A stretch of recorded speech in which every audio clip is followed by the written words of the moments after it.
Well, folks, it's no surprise. About 3 weeks ago, I reported on this channel that we were expecting massive compression in software valuations. Now, take a look at this. I'm popping to live CNBC, downgrading software stocks. JP Morgan cuts 13 names. This is also following the drama that we've seen unfold with DocuSign. There is a lot of pain in the markets right now, and we are seeing substantial compression, especially in higher valuation companies. And a lot of this is coming because of the pain we expect coming out of Jerome Powell's mouth tomorrow. In this video, I want to talk about my strategy in this market, my expectations for tomorrow, which I'm actually going to start with my expectations for tomorrow, what Jerome Powell's going to do. Then we're going to talk about my strategy for this market, and we'll talk about my thoughts in terms of specifically what kind of companies you should be paying attention to going forward in 2022. I've already given a lot of course members a preview of a lot of these thoughts, and so if you ever want to get my thoughts first, check out those beautiful programs listed down below on building your wealth. You're going to make money, or I expect you to make money. I guess I can't guarantee it, but I expect you to make money either in saving money through the partnerships that we've got in the program, the amazing live streams, the lectures on building your wealth, whether it's the real estate, YouTube, being an agent, stocks, crypto, you name it. Take a look at that, all linked down below. I think you'll find something excellent for you. All right, folks, let's get started. First, Jerome Powell. Okay, here's the thing. Jerome Powell, I believe, strongly expects that inflation is still transitory. Now, hold the phone. I know that's going to piss off probably about 60% of people watching this video. He said he's dropping the word transitory. Yes, he said he's dropping the word transitory, but he only did so after he was threatened to lose his job and after he met with Joe Biden multiple times. Somehow, right after he met with Joe Biden multiple times, and then he got reappointed to the job of Fed chair, and then suggested he was going to basically share some of the power with Lael Brainard, and that he stood up on a podium with Biden, Brainard, and him. It's almost like they were three buddies. All of a sudden, after that, we've got to accelerate the pace of the taper.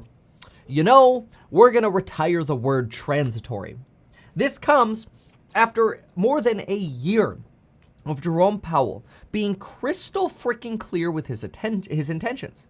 His crystal clarity has been such that we would see inflation peak first, 2 points he's mentioned. 2 points we would see inflation peak. And this is very, very important because it kind of happened the way he said. And I know that sounds crazy, but it's true. He said, number one, we would see inflation rise and potentially peak when we compare to the base effects of the pandemic. Now, we need to understand that because that's very, very important. The base effects of the pandemic are right here. This is the chart of CPI inflation. When we had the pandemic, we actually had a brief period of deflation, prices falling. When prices fell to this level over here of about 255 as a measure of CPI, it goes up from 100 over time. It's just a charting measure. Don't worry so much about the number. Then when we compared to May the next year, it felt like we were comparing back into a hole and we had substantially higher inflation. Watch how this works. Right before the pandemic, we had the CPI read at 258, right? If we measured from 258 to that next February of 263 divided by 258, we have about 1.9% inflation, okay? But what we actually had to do was measure from a low of about 255, 256, we'll round and call it 256, to May to May, 258 or 268. So 268 divided by, that's the new number, divided by the old number of 256, there's that 4.68%. See, that's measuring into the hole. Measuring into the hole. This is the first form of inflation that we expected. Jerome Powell told us it was going to come. He told us there was going to be inflationary fear between March and April of 2021. That fear started in February of 2020 when markets started panicking. Tech stocks started selling off. Remember this, folks? And it's important to, in my opinion, highly worthwhile looking back at tech stocks in February of 2021 because it's going to show you the relative drama. Okay, so here's February. We hit highs, boom, Apple falls, but look at where we are now on companies like Apple. Look at where we are now on companies like Microsoft. Look at where we stand now on companies like Google. We're higher than we were in February. Now, that's not to say that all stocks are higher. Don't get me wrong. A lot of stocks, especially a certain category of stocks, which we're going to talk about in this video, are a lot lower than where we were in February. But the point was, The first catalyst for people selling off stocks, and again, we're going to get into the specifics in a moment, was the base effect comparison. Okay, we expected that to happen. Then inflation, we had the higher inflation reads, inflation rotated up, we had higher year-over-year projections. In the summer, inflation slowed down. You see this right here? The slope of the line has decelerated. That's an inflection point right here. When inflation slowed down in the summer, we expected inflation to no longer become an issue. Bond yields fell. Surprisingly, crypto hit lows, maybe potentially even unsurprisingly, in the summer as inflation fears subsided. Nobody was talking about inflation in June and July. It wasn't that big of a deal. I would do CPI report videos and nobody cared about them in the summer. And then what happened, folks? Well, two things. Number one, Jerome Powell told us the second place that we're going to see inflation is from when people go out and they start spending money again like crazy.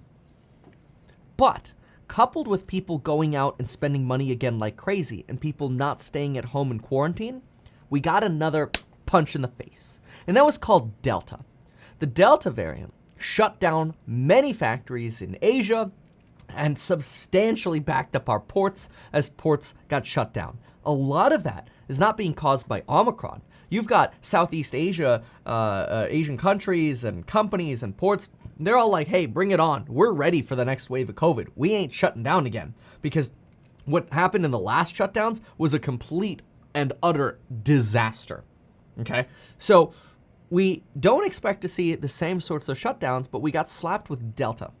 Delta created more inflation thanks to our supply chain issues combining with people getting out there and spending money. Like, people are way less worried about COVID this winter than they were last winter. COVID winter last year, people are staying at home. COVID winter this year, people are like, Omicron's mild. Get out there and spend your money. And people still have more money. Even though unemployment benefits ran out in September, we got the child tax credit that basically started around the same time to offset a lot of what people missed out on those unemployment benefits. So stimulus money is still flowing. Federal Reserve is still printing money. It's kind of insane that we're still doing that. But put these things together. You've still got stimulus money flowing. The Federal Reserve still printing money, which is just utterly insane. At the same time, as Jerome Powell was right about inflation being bad, A, during the base effects, B, during the reopening, but then everything stayed more persistent. That is, inflation lasted longer. Why? Because of those darn Delta supply chain aspects that really we couldn't have predicted a Delta variant, right? Who knows? We could have had the Omicron before the Delta variant, and then hopefully COVID would have just disappeared by now, right? Which is what we're hoping with Omicron anyway, is that this more mild, cold-like version of COVID is ultimately the predominant variant, and then this is the beginning of the end for COVID. That's at least what professionals are talking about, and you can see my statistics and research in my COVID videos. But this is an inflation video, so we're going to stick to the topic. Now, right now, we are dealing with the result of extremely high producer price inflation and high consumer price inflation, substantially because of the pain that is coming out of all of the issues that I've just listed. And when you look year over year, you're going to see something very interesting on the inflation chart. So I printed the CPI report, sorted all of the year over year increases from ascending to declining. And what's incredible is you'll really notice a lot of these are either commodities or energy related or meat. Yeah, meat. I did a whole video on meat yesterday. You can watch that one. But look at this. Up here, you got gasoline, motor oil, cars and truck rentals, energy, beef, veal, whatever, blah, blah, blah, blah, blah. These are all your big inflation numbers right here, right? Anywhere between 14% year over year and 60% year over year. Problem is, commodity prices, it's worth knowing this, commodity prices do not tend to remain high. We've had a unique move in lumber where we had this insane surge in lumber, then it fell, and now it's kind of coming back. But a lot of our commodities, like wheat or aluminum or iron, rebar, a lot of these are off their highs or starting to potentially turn negative. More in the case of iron and steel, we're expecting that to turn negative next year. But in the case of aluminum, we're still at elevated prices. Don't get me wrong, still at elevated prices. But we're seeing the inflection point down. We're still not seeing the inflection point down, though, in things like used cars. But somebody's not buying a used car or new car every month. So it's not like you're affected necessarily by that form of inflation regularly. Energy costs, it's a problem. Meat costs, it's a problem. But interestingly, we're also seeing a lot of the meat manufacturers and companies raising prices because headline inflation is high, and it's almost like they're molding into, oh, well, inflation's high, let's raise prices. Chipotle is a perfect example of that. Tyson Meat's a perfect example about that. But again, we talked about some of this yesterday, so we're not going to relitigate this whole thing. When we actually scroll down the list of inflation, we still have higher levels of inflation. Don't get me wrong. Seeing 8% increases in things like coffee or salads or apples, carbonated drinks, instant coffee, peanut butter, 6% increases in fresh fruits, women's outerwear, 5.4%. These are still elevated levels of inflation. Don't get me wrong. Like, the amount of money printing that has happened is substantial. And we're just getting started on seeing rent-based inflation. This is going to be a headliner. But what does Bloomberg actually expect going forward? Bloomberg expects that by 2022, in December, November and December, we're going to be at a CPI read of 2.8%. That implies that we're ready to hit an inflection point either in January, February, March. And don't get me wrong, I thought we were going to hit the inflection point in September and October because I was not expecting the Delta disaster. I was wrong. I never said that inflation would go away at the end of the year, but I did expect that inflation would start ticking down. Now that has been delayed because of Delta, but it's reiterated by the fact that we're not seeing that kind of pain again coming from ports to suggest that supply chain issues will get worse. Rather, we're seeing them slowly get better. They're taking a while to get better, don't get me wrong. Solar industry just cut its forecast for 2022 because the supply chain issues are still an issue. They're going to be a lingering issue, probably, honestly, for years. But what do we do expect in terms of inflation? Well, again, we saw this run. We saw the flattening in the summer. We see a crazy run right now. And what are we expecting? Well, at some point, and we don't know exactly when this point is right here, but at some point, we expect to see that inflation start ticking down again and trending down. Now, you're going to have winds that push this inflation up. Things that are going to push this inflation up are specifically, I should say, going to be rent-based inflation. And that's because rent-based inflation substantially lags. But the point of everything that I've just outlined is to try to preface what I believe Jerome Powell is going to do tomorrow. And that's very, very important because I believe that Jerome Powell would listen to this explanation here and agree with what I've said. I believe that because I've studied Jerome Powell a lot. I've studied the Federal Reserve a lot. I've studied economics a lot. I've studied inflation a lot. I believe that inflation will trend down in 2022. Again, supply chain issue is still going to be an issue. Rent, still going to be an issue. Don't get me wrong. But some of these insane prices are going to start coming down because what's going to happen is we're going to compare the insane prices of 2021 to 2022. And even if they stay flat, guess what your inflation reading is, folks? 0. So we would literally have to have an insane growth of prices in 2021 and that same growth of inflation again in 2022 to see these same ridiculous numbers again in 2022. I think it's unlikely, highly unlikely. So I'm going to say I'm 95% certain we're going to see an inflection point in inflation at some point in 2022. Hopefully that's early, Jan, Feb, March, something like that. I believe that Jerome Powell is going to believe the same thing.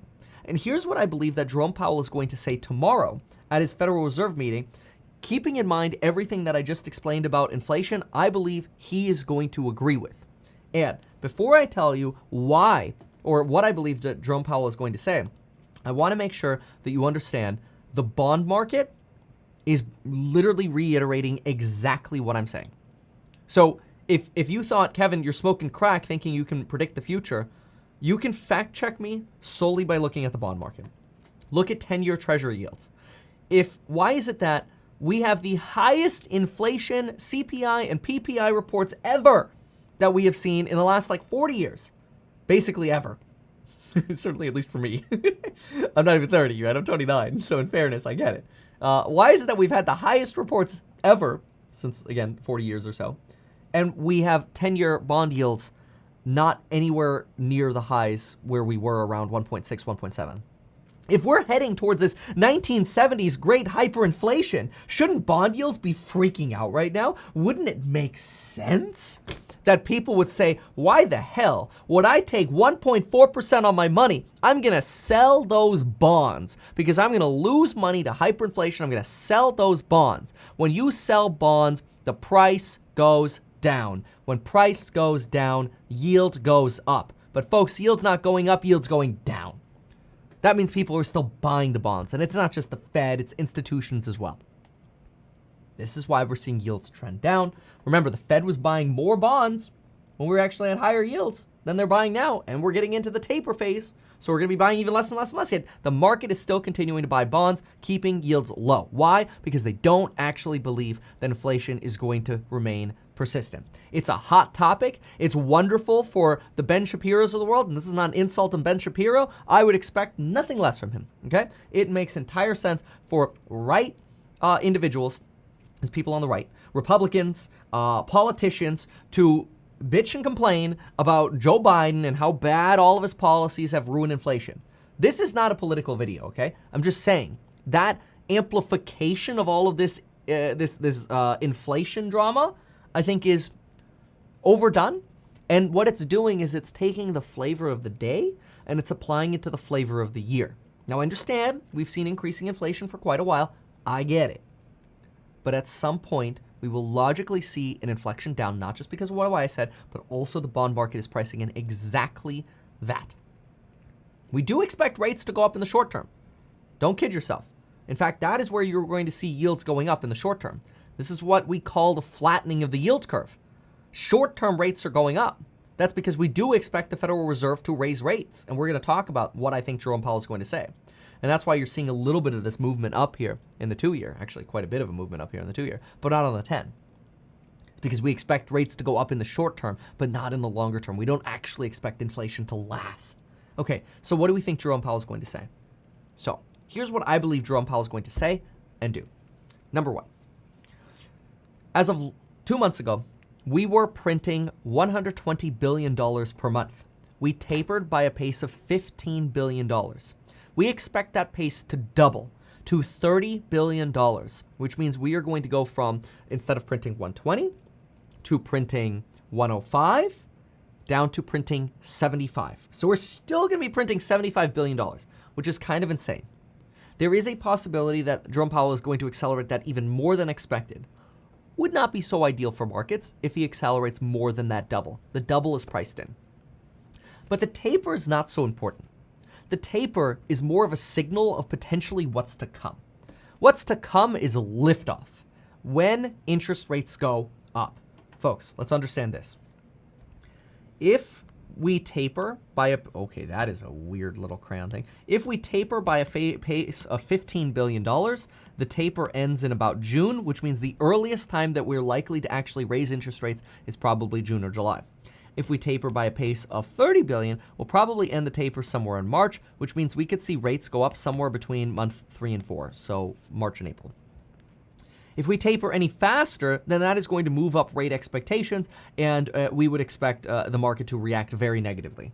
However, Jerome Powell is a man of trying to be as transparent as possible with his beliefs, and so my expectation is he is going to meet the $30 billion expectation for taper.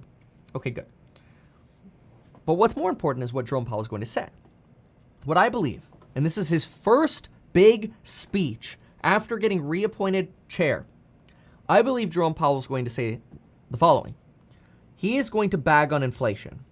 He is going to say that price stability is worrisome, that it's something they're strongly paying attention to, that as a result of price instability, they are going to taper sooner, and because inflation is so high, we must react, and we're going to react by tapering sooner.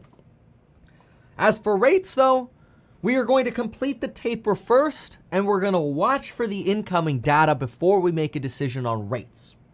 Look at what Jerome Powell accomplishes by doing this. He appeases Biden by coming across as a hawk, by coming across as, so we are fighting inflation. But at the same time, he can actually maintain his belief that inflation is not necessarily going to last.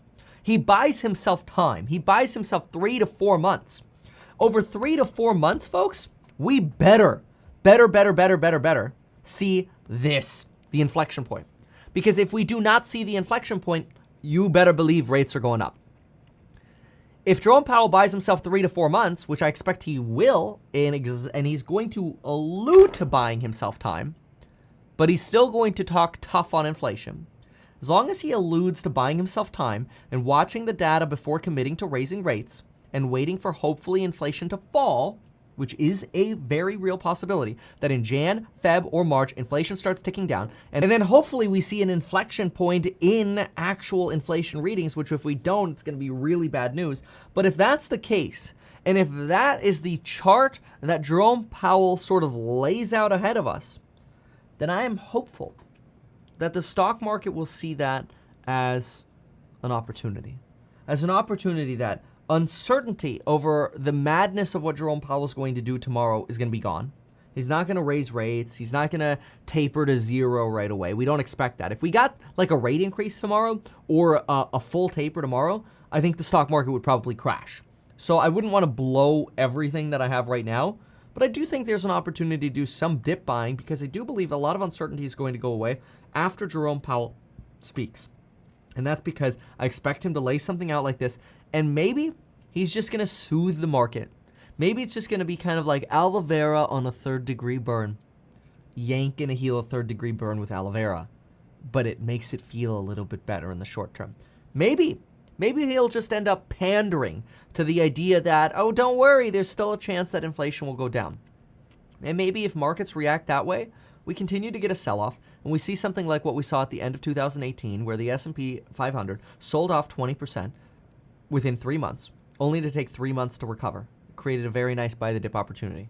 It didn't last because Jerome Powell ended up U-turning on too quick of an interest rate increase, which is exactly what the bond market is predicting as well. The bond market is predicting there's a limit to how much you can raise rates. It's exactly what the European Central Bank says when Christine Lagarde says, wait a minute, we're not ready to tighten because the effects of our monetary policy are going to take effect on our markets 18 months late. So we taper now. We're going to see the lack of that sort of monetary stimulus in 18 months. It takes time. When we raise rates now, it takes 18 months. And if 18 months down the road, our economy is slowing down, well, now all of a sudden we're in a place where we're tightening at the same time as the economy is slowing down. That's bad. This is why the European Central Bank is actually more cautious on tightening as rapidly as Jerome Powell maybe will sound like he's interested in tightening. But again, I feel like he's doing so for political reasons to justify why Joe Biden kept him in the seat. Just my thought. It was the perfect case scenario for Joe Biden. Because if Joe Biden picked somebody else, then Joe Biden would be married to whatever the inflation outcome is. But if he threatens Jerome Powell and says, you got to be a little bit more hawkish and I'll give you your job back, it's still Jay Powell who was appointed by Donald Trump. So you can still point the finger politically, right? It's all a political game. It's ridiculous. So how do we react in this market? Okay, now let's get to that. So first, massive fear right now, right? Lots of fear right now. Volatility index is high. It's not as high as it was last week, but it's high. And a lot of the prices that we've seen are actually kind of similar because we've been slow bleeding on a lot of smaller stocks. Not necessarily all stocks like Apple. Apple's obviously been doing phenomenally. But a lot of specifically software stocks, fintech stocks, technology stocks, anything that's losing money has substantially been getting burned. Or anything with a higher valuation. Cloudflare, great company, higher valuation. Really glad it U-turned right back to trend line. In my opinion, long term, this is a buying opportunity for Cloudflare. Adobe, not much of a U-turn here because it's a profitable company. Notice that when you're looking in the stock market. The very profitable, high-margin companies are the ones that are not U-turning as much. Why did DocuSign U-turn as much? Because it's not profitable. And it's got a substantially higher valuation. Look at that plummet you've got here. The money-losing companies are getting reamed. Look at Lemonade. Money-losing company getting reamed. Look at Robinhood. Money-losing fintech getting reamed. The money-losing companies are the ones getting reamed. The ones that have high growth and high margins are doing better. Look at Trade Desk. It's come down from its highs, but it's still way up. The money-making companies with high margins, like Enphase, down from its highs, which is great, but still up. Look at Etsy, high margin, money-making company, down from its highs, but still up relative to, when I say still up, relative to like 6 weeks ago, okay? Like the price where we are now on Etsy is still incredible relative to 6 weeks ago, right? So in my opinion, there are opportunities to increase your portfolio allocation to companies that have, and I've mentioned this before, but I literally have to reiterate it, high margin, high growth, but also, folks, and this is my big secret that I've been working on, advertising companies. The advertisers, I think, are going to be huge in 2022 because consumers are going to probably be spending less money. Companies are going to have much more inventory. Their supply issues are going to slow down. They're going to want to advertise more. They're going to want to advertise even more to try to compare to the 2021 figures they had. And we're going to see an advertising freaking bonanza. Google, Trade Desk, Snapchat, Facebook, Twitter, Pinterest. I'm not investing in all of these companies, but that's just to name a few. ServiceNow is another one. I mean, there are plenty of different advertising companies. Some of these I'm not interested in investing in. But the point is, there are some very real opportunities. Adobe, Salesforce, some phenomenal companies that you can invest in. And in my opinion, we are at a point of substantial fear where the market thinks that this inflation is going to last forever. I don't believe that this inflation is going to last forever. I am investing as such that I do not believe that this inflation is lasting forever. I've almost spent all of my cash. I've got a little bit more cash to go. I send every single buy and sell alert when I buy or sell, not because you should copy that trade, but just to give you an idea of where my head is. Every single alert in the Stocks and Psychology of Money group, link down below, which you can get using the Xmas coupon code. Merry Christmas and Happy Holidays. I'm considering, especially depending on how hawkish Jerome Powell sounds tomorrow, because I think he's going to be putting on a facade, I'm considering dipping my toes a little bit into margin on some of my favorite companies that have sold down more or have come to what I deem to be very juicy levels. I have not done so yet, but I'm considering and preparing for that eventuality. We'll see. I do expect Jerome Powell to be hawkish tomorrow.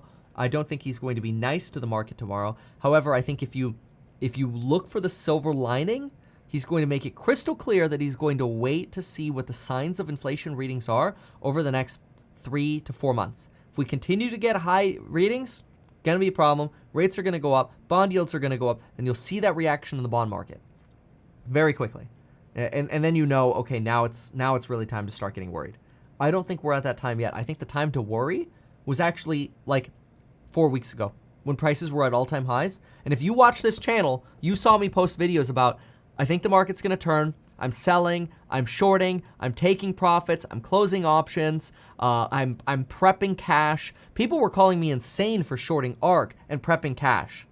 But I knew this fear was coming. I didn't know exactly what the fear was going to be, but I knew a level of fear was going to be coming in December because there were so many opportunities for small things to blow up into larger things. And that's exactly what happened. Again, I didn't know what it would be, but we did expect that something would happen. So anyway, these are my thoughts on the market. These are my thoughts on JPOW tomorrow. And folks, I'm a loyal buy the dipper. I'm sorry. I like catching falling knives because that's how I grab the knives and I turn around and stab people. And make lots of tendies in the market. Maybe not stab people. Slice up my tendies. There we go. That's a nicer way to put it with them knives. You know, people tried to perfectly, I'll wait for the very bottom. Those are always the people who are like, oh, the market's gone up 10%. Oh, it's a dead cat bounce. Oh, no, the market's gone up 30%. Oh, it'll come down again. And it never comes back down.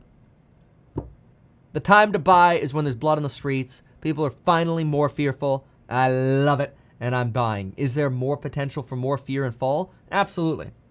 Do I think we're going to fall that full 20% that we saw at the end of 2018? Probably not, because there's way too much money sloshing around. My thoughts. Thanks for watching. Goodbye.